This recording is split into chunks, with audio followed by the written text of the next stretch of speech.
Well, it has many dimensions, first of all. When I hear that term, at a most basic level, the hunting that I grew up with and the hunting that I largely, pretty much exclusively still am involved in, is in a sense a hunt for life, because in a direct way, because when I harvest a moose, for example, in Newfoundland, and I obtain from that animal 350 pounds of wonderful meat, and I bring it back and I share it with my family and friends and utilize it the full year. I mean, I'm eating that animal all year long. I mean, this is part of the sustenance, isn't it? I mean, it's just that basic equation. It's part of the literal sustenance for our family and for myself. And I know it's healthy, and I don't have to worry about any of those questions of where it came from or what its source was or how was it treated or any of those kinds of ideas. And I personally feel very good about it because I was able to harvest it myself, and also I butchered it myself. And I know that that animal lived a wild, full life. And that matters to me because, believe me, I'm a bit of a animal welfare activist. I don't like animals to be mistreated under any circumstances. I think about that. I also think about the experiences that I personally had while hunting. And those experiences have been just incredibly powerful influences on me, because many times that activity has taken me to places and into circumstances where I would not necessarily otherwise have gone. I can tell you, even as a field researcher specializing in animal behavior and predator-prey interactions, I spend a great deal of time with wild animals in wild places, very intense time, because I was on my own, most of it. But when you hunt, your level of intensity shifts up another gear entirely. And you look and see things that you just do not see otherwise. Ortega y Gasset called the hunter the alert man. It's the perfect example. So hunt for life for me also means not just sustenance, it also means the improvement in my life and the expansion of my appreciation for nature.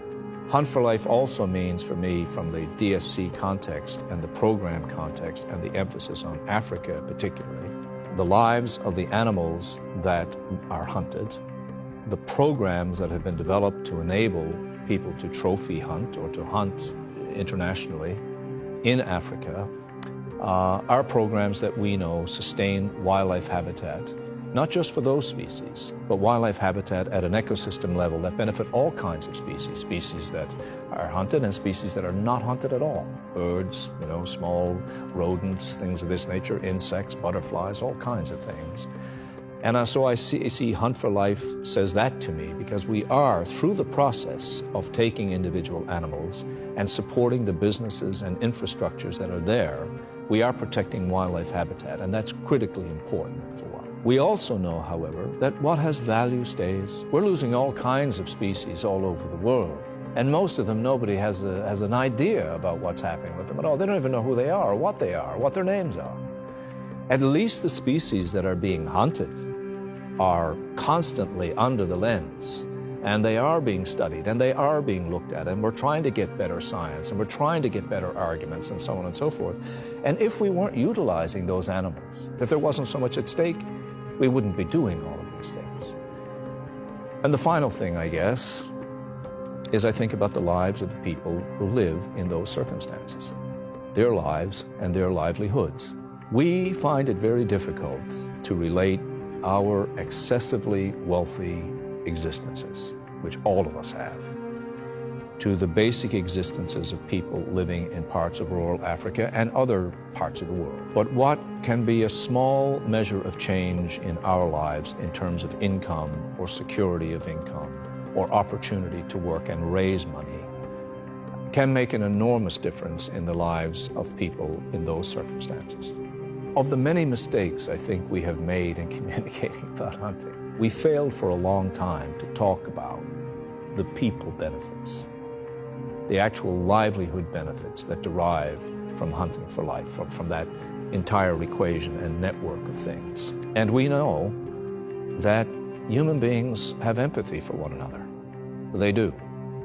And so being able to demonstrate that these activities not only benefit the wildlife resource, but also benefit the children of families in those circumstances is another dimension that occurs to me when I think about this Hunt for Life. So it's kind of a prism, really, when I hold it up. I see these different channels of thought radiating out from.